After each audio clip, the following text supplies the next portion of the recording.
Ndamira pamberi pedera mamundasa. Ndamira pamberi pedera yamamundasa. Zvese zviri kuzotokwadi. Zvese zvandichataura ichokwadi. Pachabatwa nemoto.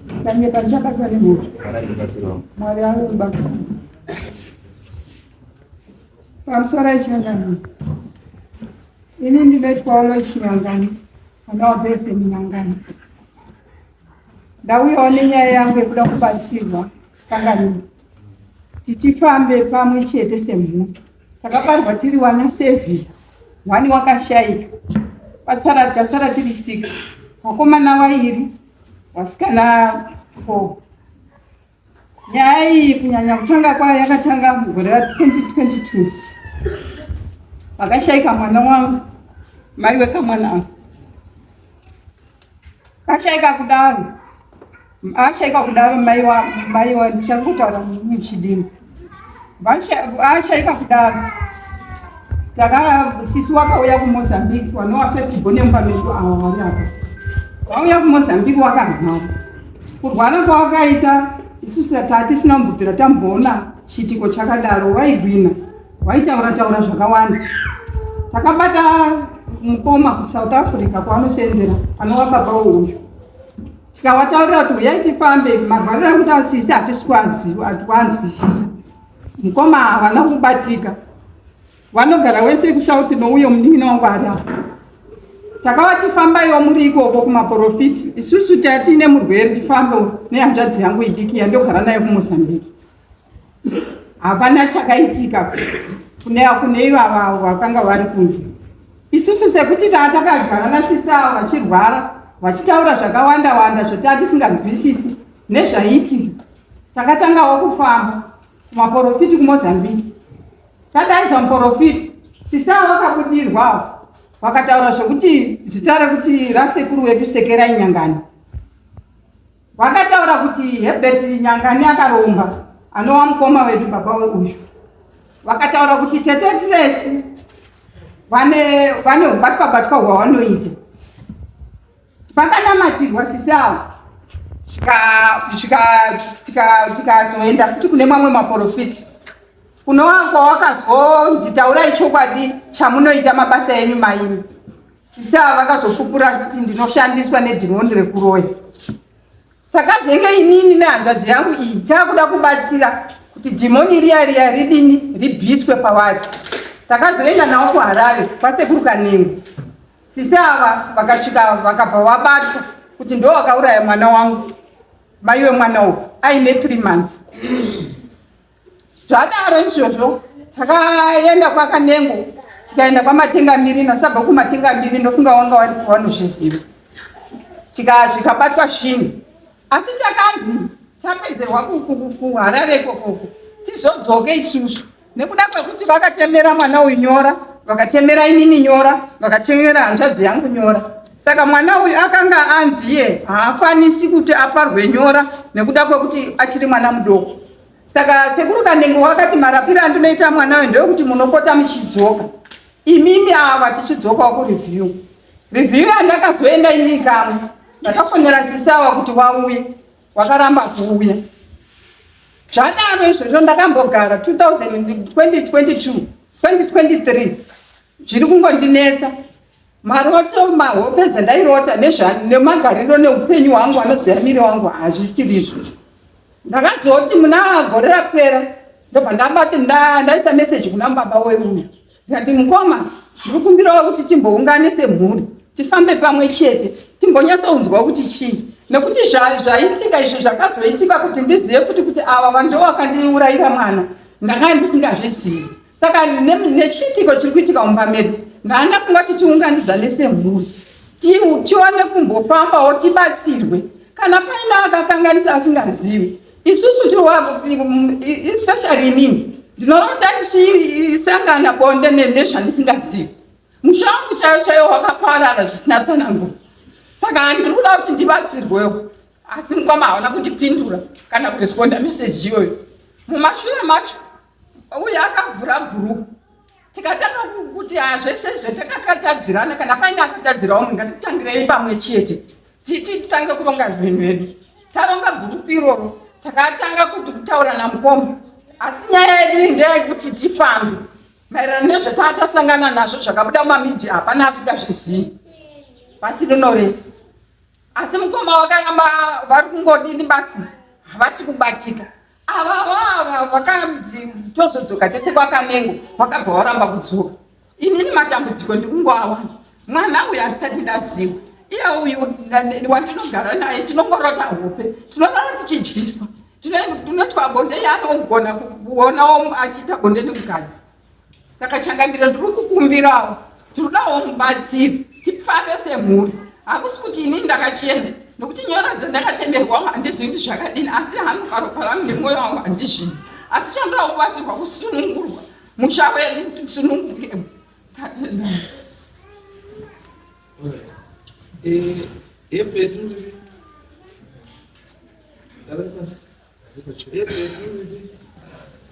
Uri South Africa. Yes. Let's take whatever time that I can support them with the level but that's what I think. What was what I go from after the toss whatever you what can do. One way to go down.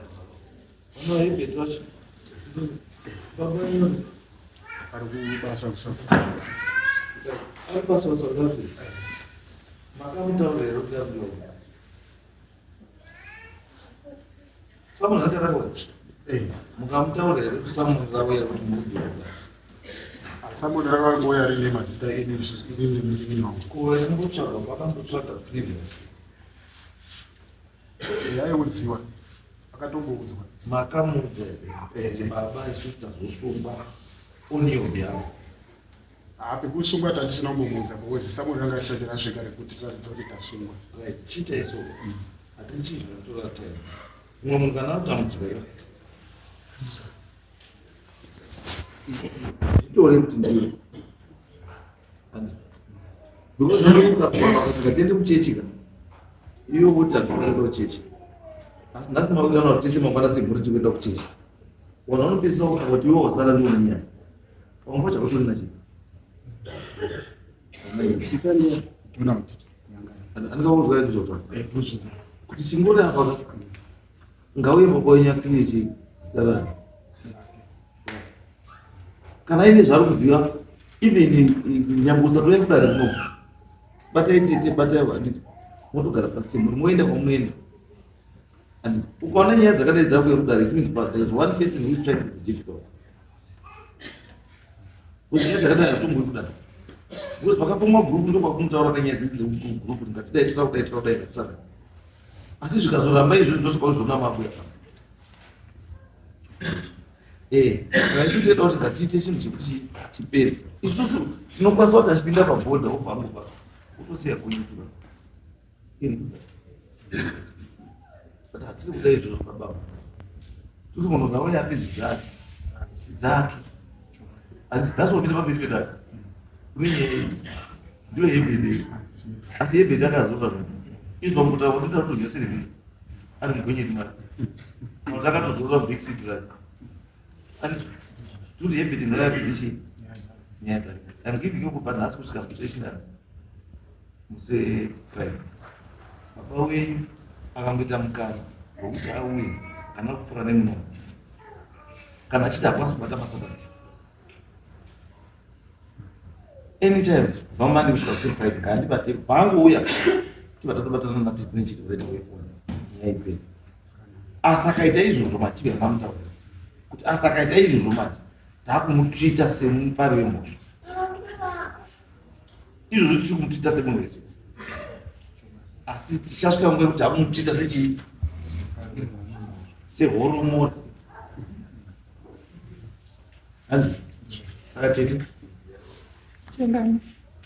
regai tipei this week then tiite kuti lebheti anga achii because ini chatoda kana paine zita remunhu ngawe nyaya dzekuuraya dzekurombwa nedziya dzimiririki you cannot stand it for your brother wakaromba iwe kuti nhasi ndakamumirira wakaromba nezvakarombera uziva toti munhu akude zvibude apa munhu ese aripo then the family comes in yobatsira because zvinonetsa pamwe pakuromba kuromba zvichikutapira here nyika yese iri kuziva Asi kana zvakushata futi, nyika yese nikuziva futi kuti zvakudii, zvakushata. Because kuromba isaini neusimbi kusada kushata. Kana kuda zvinhu zvaunoziva kuti handikwanisi kuzvisvikira. Pauna stupid hwekuromba, hapana munhu akambondoda kuromba PhD akaiwana. Ariko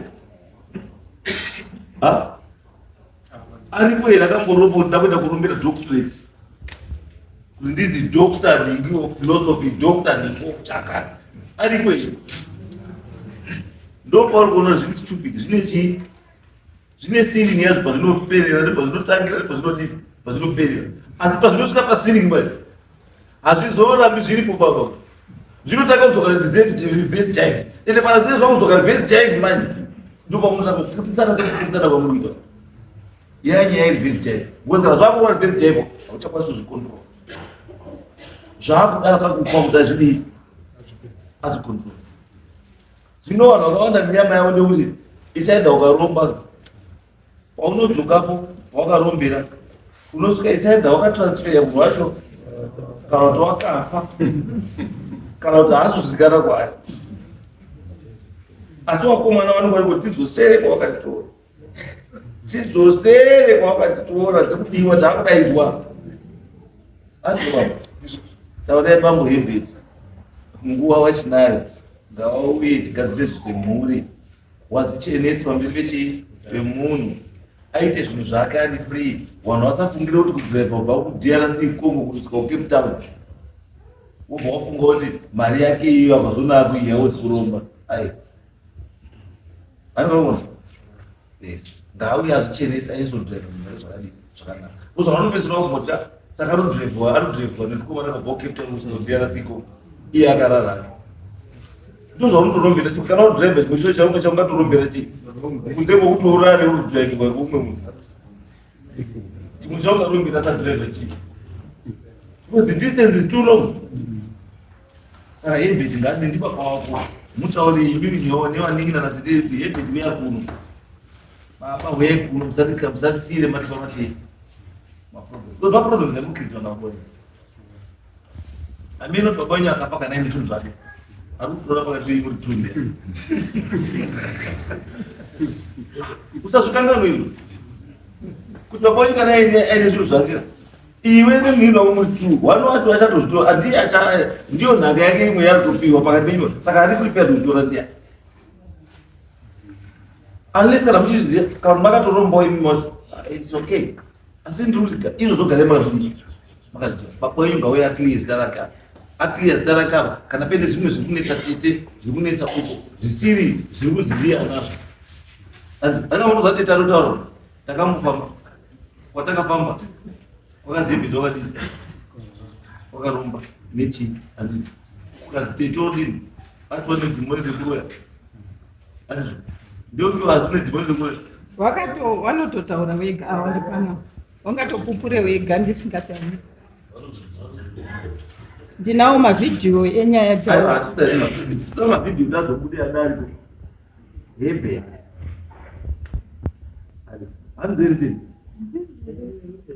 tangoti tete muyo muzoti nyaya ndopayari imimi zviri kukudai futi kuti gadzire zvinhu zvokunetsa muchini ndizvoka because nyaya imimi kana vakatarisa mukuona nyaya 1 yahebe but haisi nyaya 1 yahebe because kana tete ototaura kuti ndedhimoni rekuuya harisi dhimoni rahebe tizvire it means pane umwe watoripowo mukuya it means mushambenyu mutorinowo negona rechi rekuroi handiti ndihebheti futi it means pane chii mune zvakawanda muchii. Saka hebheti ngauye iye achikliya zvake uye achikliya zvake wachibatsira tete wachibatsira futi tete kuti dhimoni inoronigeba handizvo itaiwa kumara isa zvauya kwamwe handizvo. Saka ngatisangane ngatisibai chii ngatibai chii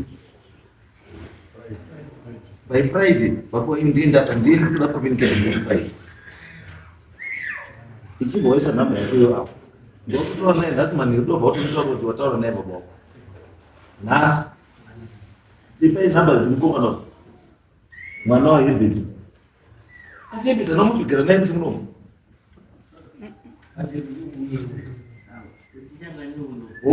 Nyanga nekudziwa kuwana. Alright. Ende sanga ande ngatisangane